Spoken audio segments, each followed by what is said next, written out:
Water Agency can take to operate Coyote Dam in a manner that minimizes impacts to endangered coho and steelhead fish species. And among those actions, and by far the most notable action for us today, is a proposed change in the minimum in-stream flow requirements downstream of Coyote Valley Dam. It's a little unusual. The biological opinion recommends that the in-stream flows actually be reduced, which has a number of interesting ramifications with respect to urban and agricultural water supplies from Lake Mendocino. Now, just because the biological opinion is recommending that the in-stream flows be reduced doesn't mean that will happen just because it's recommended. Any changes to the in-stream flow requirements for Coyote Dam, actually for any of the facilities, must be approved by the State Water Resources Control Board. And so, hence, the upcoming hearings in about a year, which are technically a reconsideration of 1610.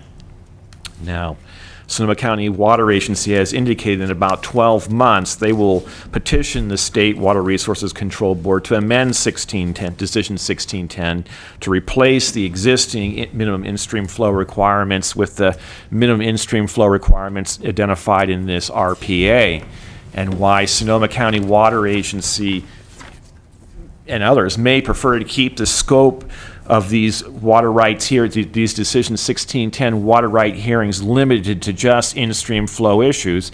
It's possible that other parties, perhaps even Sonoma County Water Agency, may ultimately request that other issues, such as increased diversions from Lake Mendocino, be addressed as a part of these hearings that we're anticipating in about a year. And so, bottom line, as I head towards the finish here, we, the county as a whole, we need to be on our toes and in step with each other, most notably in step with Russian River Flood Control, since Russian River Flood Control is the principal Mendocino player in this venture by virtue of the 8,000 acre-foot water right that they have to the Lake Mendocino supply.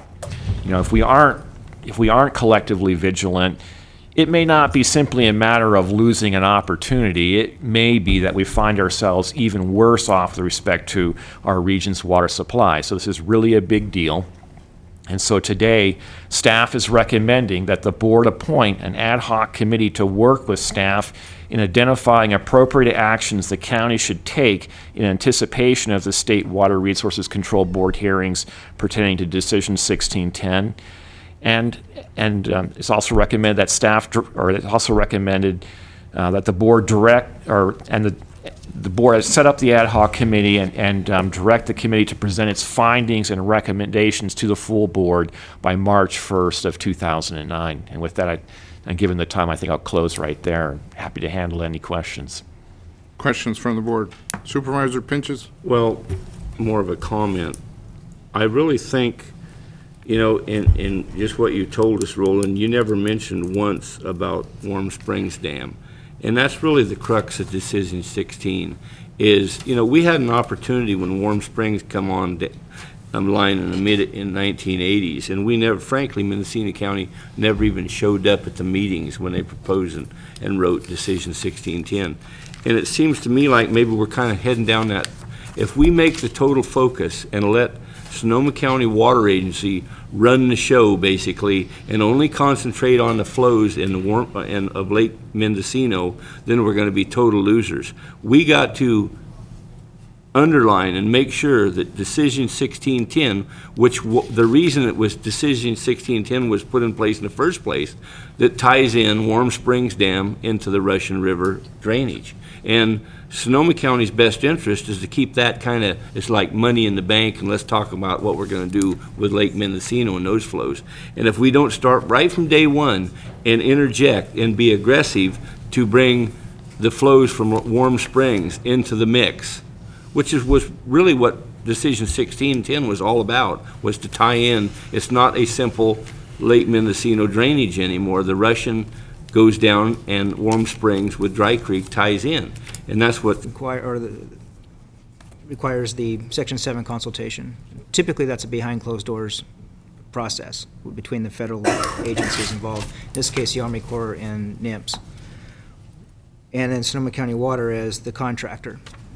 We fought for and were able to have the Corps agree to a real unique process that made it an open, community-driven process with the Public Policy Facilitating Committee. That was huge. That gave Mendocino County the proverbial seat at the table, and that paid off. And as the BO was drafted, we saw that our interests up here were addressed to probably the best degree they can.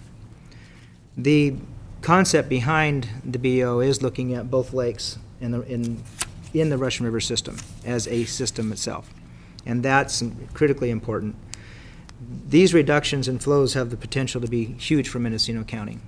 If there's a winner in this process, it's us up here, but we need to be, as Supervisor Pinchas said, part of that process, as we have been, into the future. There's been a reluctance to open 1610 because of all the issues that will suddenly come to light. Now that it is going to be open, the ESA is a pretty powerful tool that NIMS has to force those reductions. With that opening, we need to be there. And we have been there through the PPFC process, Section 7 consultation process, and we need to continue that momentum on behalf of Mendocino County. So I would fully support your recommendation here, Mr. Sanford, and I would like to be a part of one of the members